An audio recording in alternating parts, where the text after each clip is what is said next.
Allez, avec la présence dans cette première demi-finale de Lucie Lacoste, et la candidate de Danguin, tout de suite à l'initiative de cette demi-finale. On fait également le bon choix, quelle lecture de ce virage, avec notamment Anaïs Gant qui s'est intercalée à la deuxième position. Nous avons Camille Imbert à la troisième place et qui plonge maintenant à la deuxième position.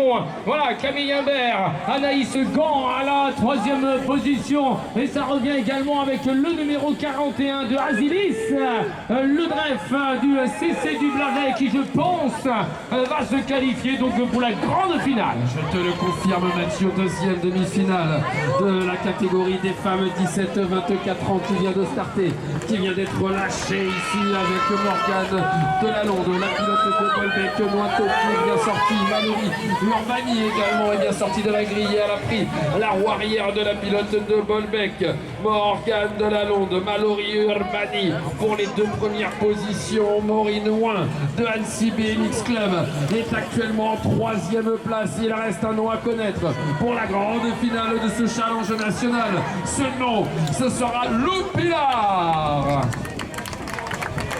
Allez, le rythme cardiaque va monter à plus de 200 pulsations minutes pour ces candidates de cette catégorie des 25 ans et plus. Esther Renaud me semble bien partie, je le confirme. C'est cette candidate qui domine les débats actuellement avec Émile Rizzo, la candidate de Saint-Quentin, donc à la deuxième position. On vire maintenant pratiquement à la mi-parcours et c'est Charlotte Roussenet pour le Stade Bordelais avec son numéro 02. La région Nouvelle-Aquitaine à la troisième place. Et on peut parler maintenant du top 4 avec Morgane Léger, la candidate de Bolbec, qui accède à la grande finale de ce challenge national. Il y a eu un cassage de gate en plein centre de la piste de la part de Blandine Cotreau qui est sortie comme une bombe de la grille de départ, mais on est revenu à sa hauteur sur les intérieurs. Salomé Hernaut, bien placé, qui a pris les commandes de cette demi-finale, reléguant Blandine Cotreau à la deuxième place. Troisième position, c'est Camille Fontaine qui a pris la troisième place, alors que Lauriane Bosque, elle, est bien partie pour s'adjuger de place également en demi-finale, en quatrième place. Allez, Salomé Arnaud, Blandine Cotreau, Camille Fontaine et la quatrième place, je confirme, Lauriane Bosque. Les changements maintenant de catégorie avec les 17 et 24 ans. Cameron Porte pour Saint-Etienne a pris l'intérieur du virage, il ressort le plus rapidement possible avec la fille Yama du club de Gerza-Arven, la tenue verte qui est à l'intérieur et qui occupe la deuxième place, il passe devant. Cameron Porte s'est retrouvé au sol alors qu'on est passé maintenant à la troisième position avec Vito Balestra et la bonne prestation également de Paul Garrido, je pense.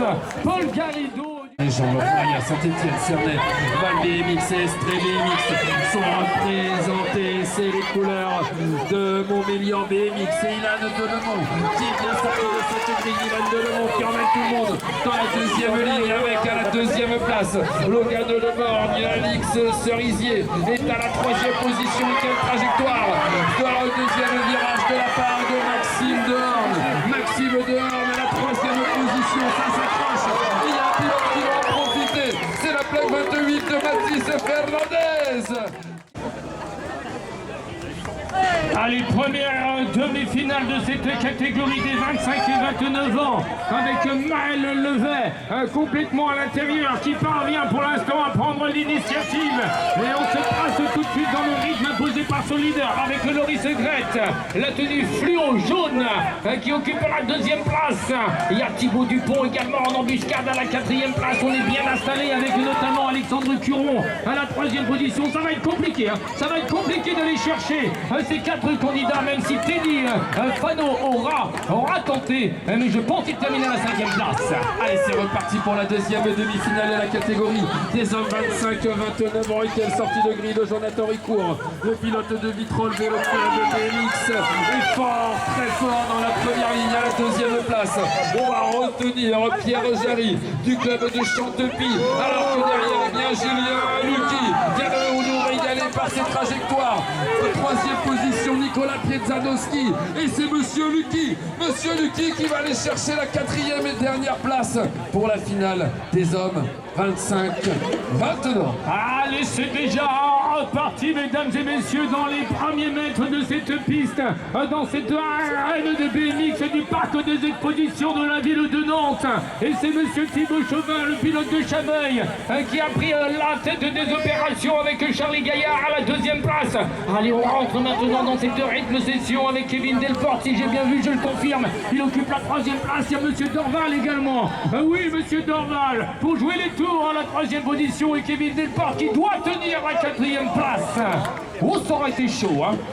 Un magnifique retour de Clément Lucas, alors que la deuxième demi-finale vient de partir dans cette même catégorie des hommes, 30 ans et plus, avec Kevin Luna de Chameil BMX qui a pris les choses en main. C'est le leader de cette deuxième demi-finale. Derrière lui, monsieur Despo Mathieu du Stade Bordelais BMX a pris la seconde position. Alexandre Monléon est là. Alexandre Monléon voit passer Geoffrey Richard dans son intérieur. Ces quatre noms vont clôturer bien la liste de la finale des hommes.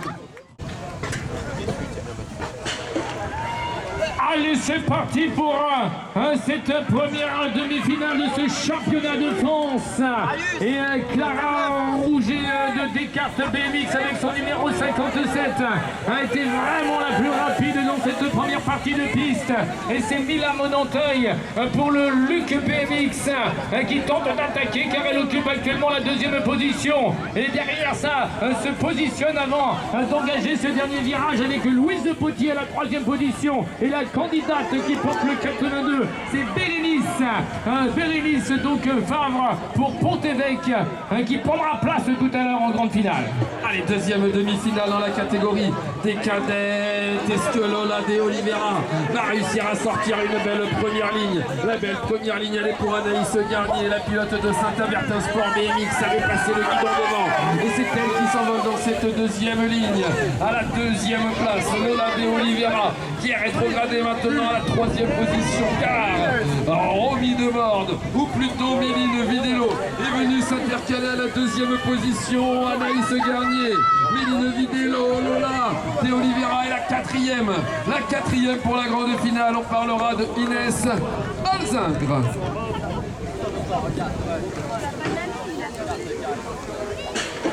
L'adrénaline est à son maximum pour ces 8 candidats. Et regardez l'intensité de l'effort réalisé par Zachary Adel du club du Tréport. Alors que Clément Rocheru avec sa tenue jaune et noire, regardez-le, il occupe actuellement la deuxième place.